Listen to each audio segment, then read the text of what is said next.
All right. Anything that comes down here, it's right down. All right. Well, let's go ahead and get ourselves started. So welcome everyone. This is our webinar that we're trying out. It's called Impact in Action. And today we're going to feature one of our Communities of Excellence communities that has been just a great partner in this work, which is Excelsior Springs, Missouri.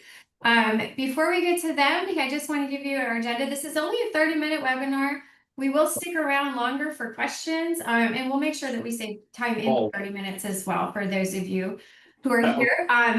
But then we'll hear from Molly and Kim, who are with Excelsior Springs, and then I will give you just a couple ways that you can get involved with Communities of Excellence, and then we'll have questions. So just a reminder, please make sure to stay muted.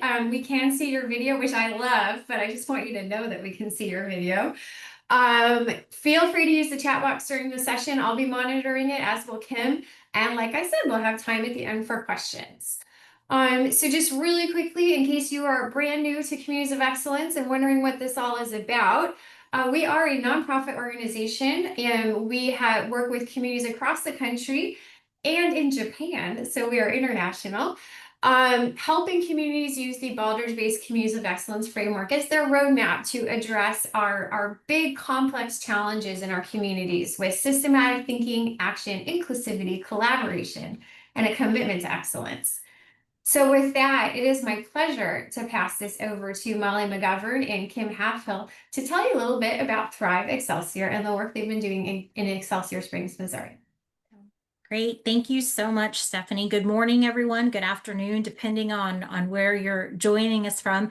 We are excited to chat with you a little bit today and tell you a little bit about our Communities of Excellence journey. So Thrive Excelsior is kind of the branded name, if you will, of our Communities of Excellence effort here in Excelsior Springs. And essentially, when we describe ourselves in the community, it has taken us a long time to kind of evolve into this language. But the language that we use as that we are a community coalition committed to increasing life expectancy and quality of life.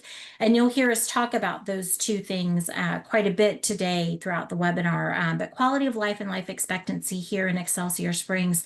And we're really doing so out of this belief that, you know, when we come together, when we're working on shared goals and common goals here in our community, we are able to move the needle faster on things, and we're able to go farther when we go at this work together. So one of the other things you may hear us talk about today is this idea that we're kind of trying to turn all of our arrows right in the same direction and make them more aligned and more integrated. And so in doing that, we know that we will be successful at increasing quality of life and life expectancy. We've got some exciting, promising early data to show you, to share with you on that front as we kind of move along. And so Stephanie, if you'll go ahead and move us a couple of slides forward. And with that, it's my pleasure to hand this over to Molly McGovern, who is our city manager here in Excelsior Springs. And it was really kind of the catalyst for bringing this work to Excelsior Springs. So Molly's going to tell you a little bit about our community and how we got started in this work together. And so Stephanie, we can go one more slide.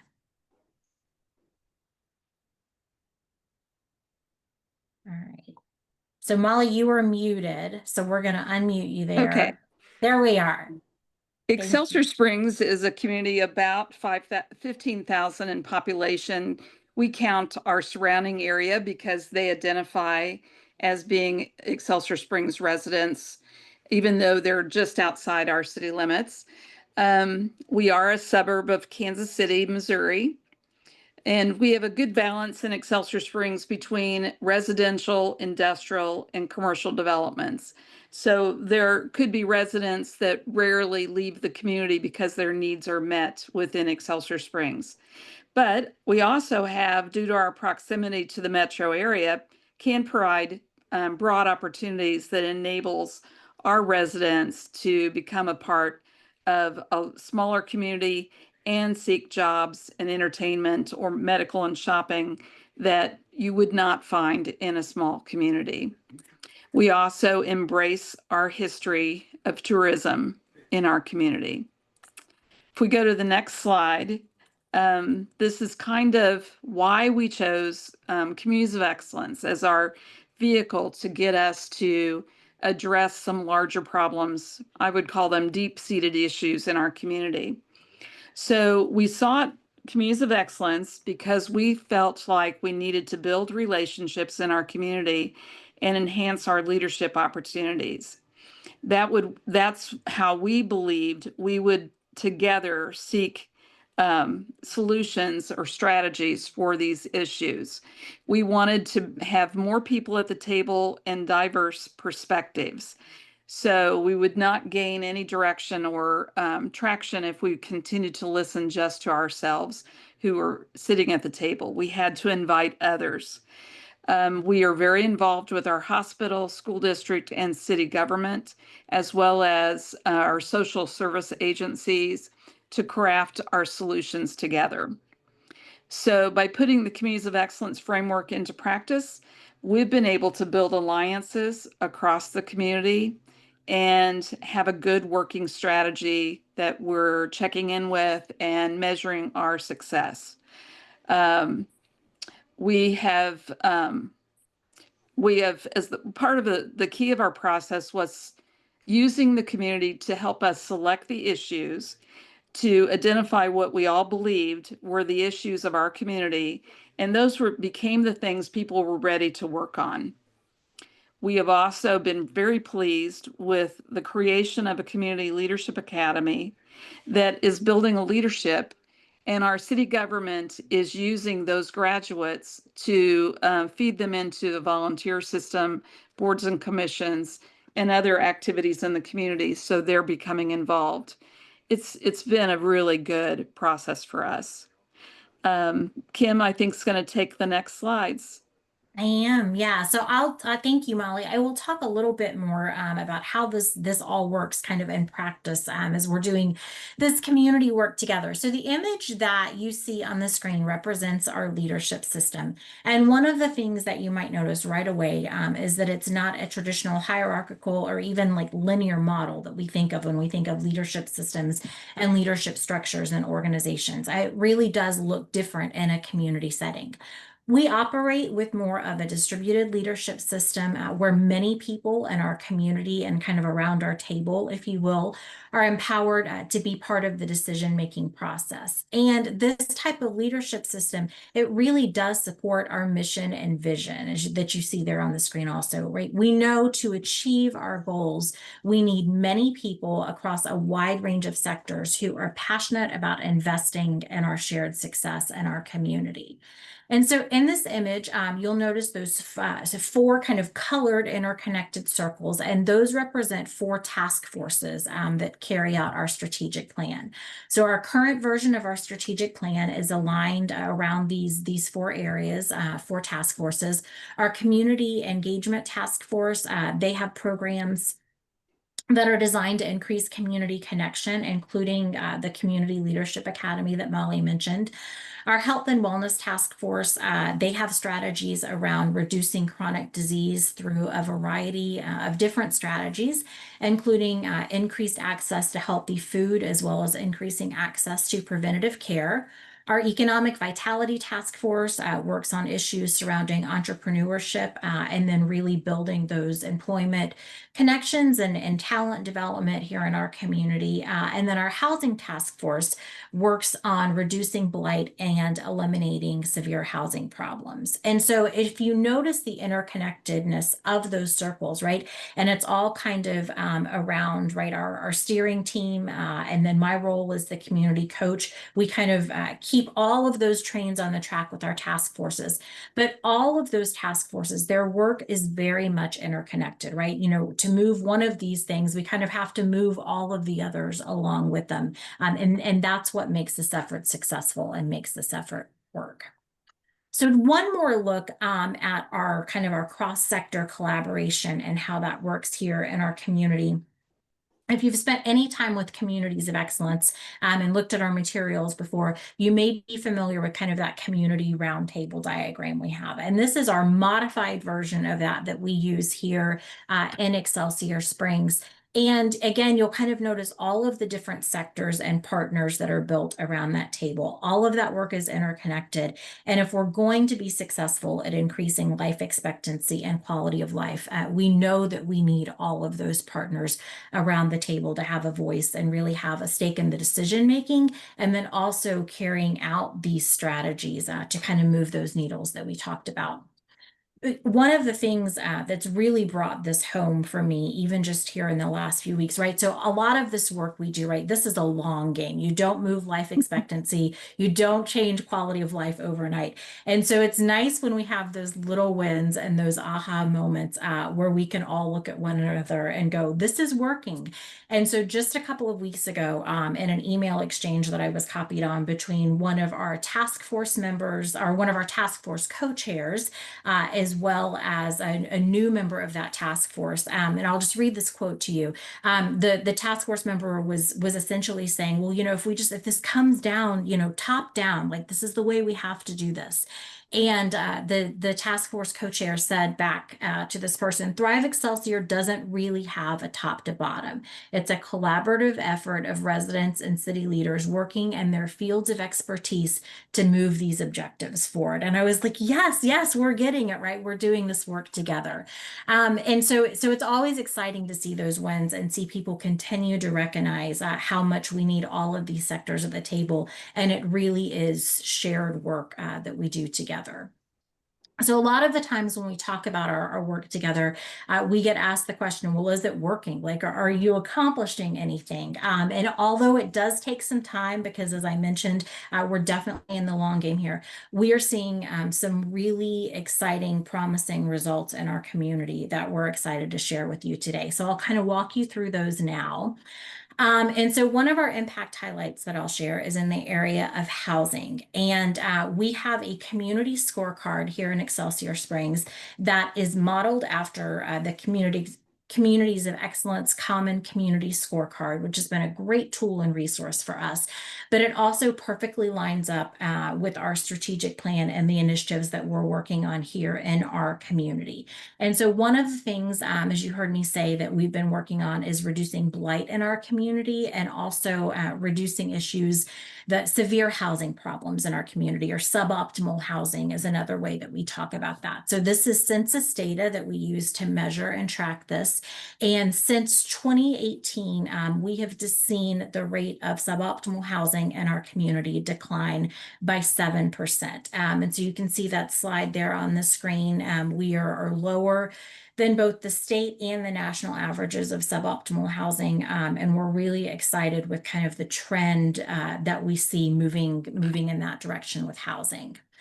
I also want to talk a little bit about health and wellness. Of course, there's been a significant focus on this in our community. Early on in our work together, we identified that Excelsior Springs actually does have a lower life expectancy than a lot of our neighboring communities. And so we really wanted to hone in on this and look at kind of some of the factors that were feeding that. Springs traditionally has a really high rate of chronic disease. Even before we started this Thrive Excelsior and Communities of Excellence initiative together, we did have some partners in the community, our public health department, our community housing, our community hospital, and some other partners who were starting to do some of this early work at reducing the rate of chronic disease in our community. And so, as Molly mentioned, right, part of this is identifying which issues our community is ready to work on together. So that was an area where there was promise, there was some early interest and enthusiasm, and we were really able to leverage that to bring more partners around the table and support that work. And because of that, we've seen a decline of about 15% in chronic disease diagnoses since 2019. So we're really excited about that. Another area that we continue to work on in our community is economic development and economic impact. One of the ways that we measure that is through median income and our desire to see that median income in our community continue to rise. You see those numbers there on the screen. That green line represents Excelsior Springs, and we are trending a little bit ahead of both the state and the national averages there, thanks to some of the work and the investment of our economic development partners in the community. And then I also want to talk a little bit about overall quality of life and community connection. So we have historically, over the last several years, enjoyed a relatively high quality of life rating in Excelsior Springs. We do an annual community survey every year, every other year, and ask people to rate this. 8 out of 10 people consistently over the last few years continue to say that they believe the quality of life in Excelsior Springs is good or excellent. And really, it was with the last iteration of the survey, just completed a few months ago, that we had a really exciting learning for our community that I'm excited to see kind of how we leverage that going forward. So on the survey, one of the things that we learned was that people who are already familiar with Thrive Excelsior, they have higher feelings of optimism about our community's future than those who are not familiar with the work of Thrive Excelsior. And so this idea of bringing people together and really raising the level of conversation in our community, and making people feel more hopeful and more excited about our future together, we know that that will continue to accelerate our work together. Of course, we have learned some important lessons along the way. And so if you were thinking about this type of cross-sector work in your community, just a few little nuggets that we would leave you with. One of them is just kind of knowing that you are where you are in this journey. We've been part of Communities of Excellence's National Learning Collaborative for a few years now. And it's really easy, right, to compare yourselves to communities that are different to you than you and also similar to you, but this cross-sector work and really building this foundation and doing this work together, like I said, it's the long game. It's a long process, and so just kind of accepting that every journey is unique, every path to this cross collaborative work is different, and just owning that you are where you are and continuing to make gradual incremental process along the way. We've also learned that a strong backbone organization is really vital to our success. Here we are fortunate to have a number of good partners, but really the city of Excelsior Springs providing a lot of that administrative and structural support to this initiative has really allowed us to be successful in it. And then the other thing I would just remind you about is that it's really easy to get down kind of in the weeds of this work, and just very focused on the details and the day-to-day.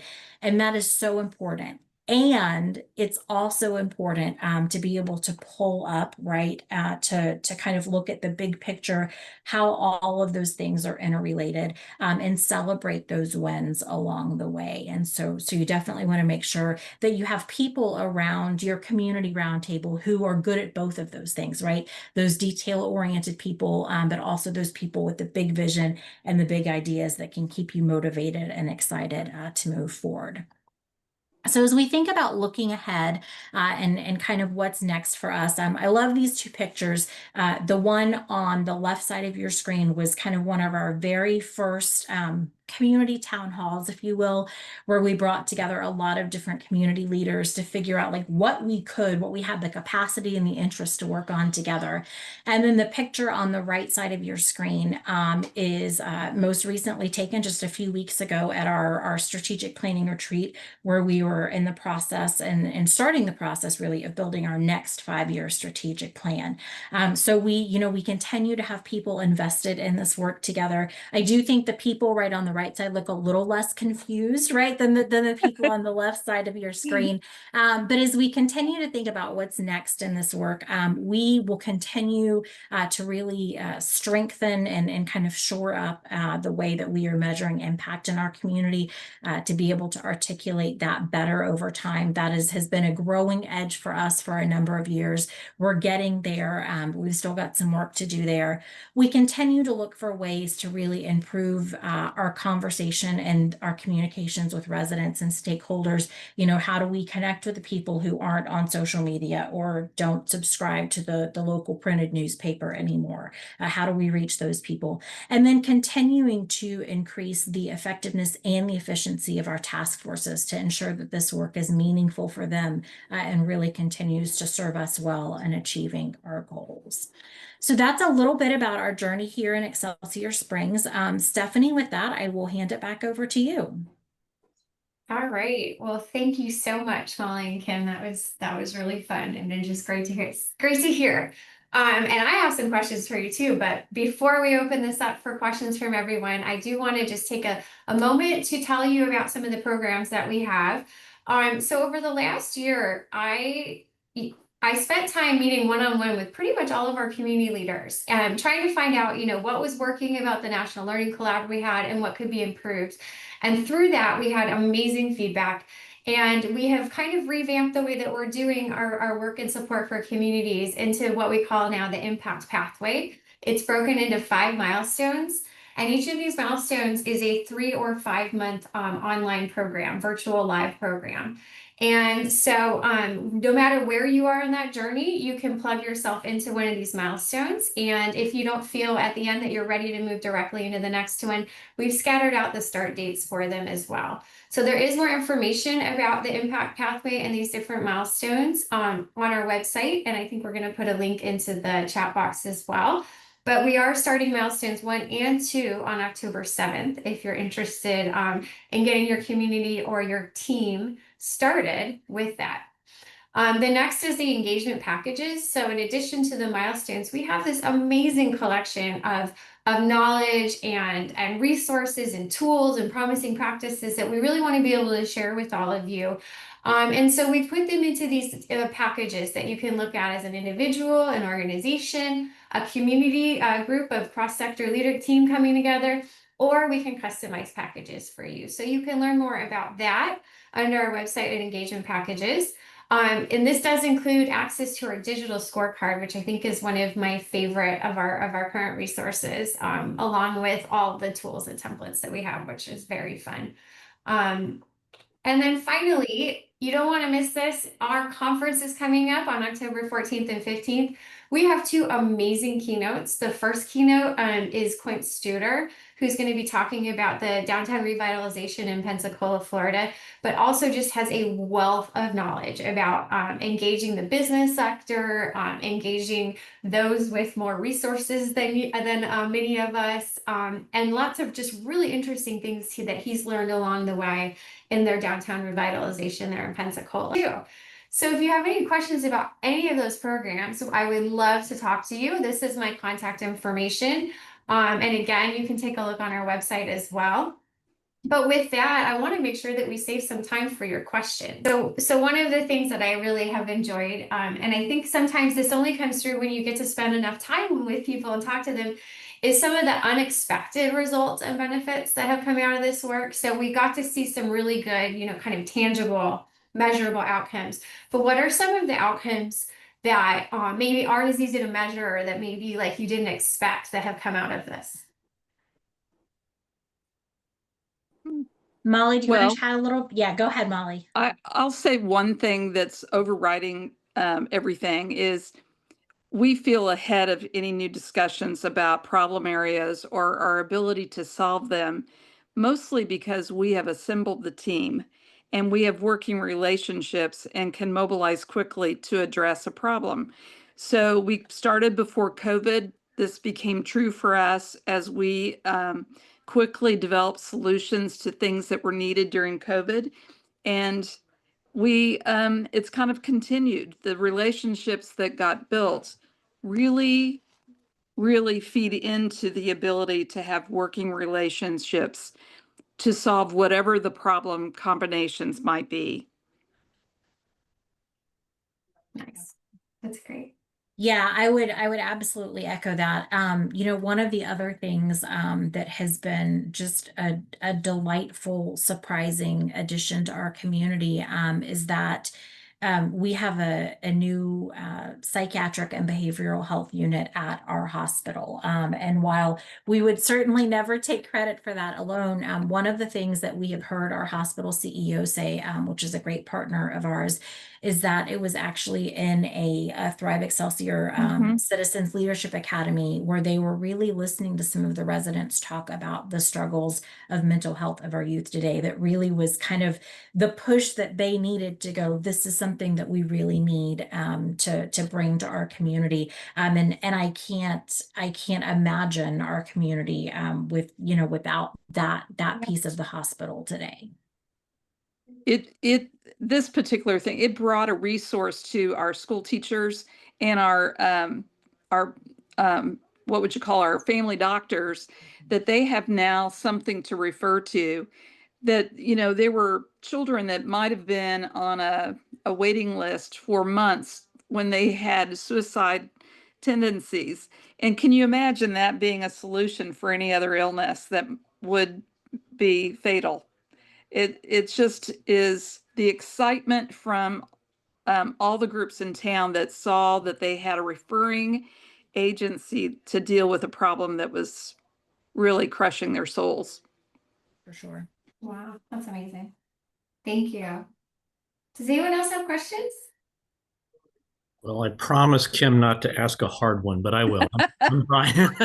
I know, Brian. I love hearing your story, and I've been watching it unfold for many years. You've made incredible progress. What's the biggest surprise in your journey to excellence in your work here? Is there something that really surprised you, that either a benefit or something that's more challenging, or I hope that's not I'm curious. You know, the process sounds and feels complicated, but it's really not. It's sort of the organization of it, getting it organized to where you can run fast, as Kim said. That's the part that seems or feels difficult, but it really feels smooth now. It really feels the relationships are good, and some of our committees are using the model to bring people together for offshoots, like an aging committee, a homeless committee, where they're using the same, I guess, recipe to create a table where people sit around it that have knowledge from all perspectives, and they are solving a problem. And it's creating, in terms of the homeless situation, that is one that it's teaching each other around the table that no one is against the other, that we're all trying to solve it. And so it's creating trust. So that's pretty important when you have community problems and there's reluctance to sit together. That's terrific. So it's been good. Thanks for the answer. And congratulations, Molly and Kim and the whole team. You're making great progress. So I know that you all are going through a new strategic planning process right now. And so maybe I was wondering if you could tell us a little bit about how that's going, and anything that's been kind of a surprise or fun or pleasant or not surprise from that. Yeah, Okay. you know, it has really been in some ways, right? You think if you do this long enough, you don't get surprised very often anymore. And yet this process has been surprising in some ways. And not so much in kind of the direction that the process is going.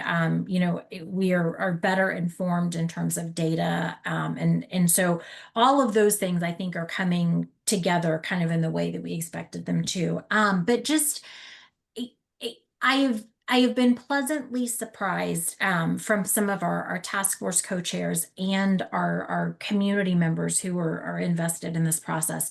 The depth of their understanding at how interconnected all of this work was. And that is not something that was true 7 years ago for us. 7 years ago, it was very much, you know, the economic development people were asking, now, why do I need to worry about chronic disease, right?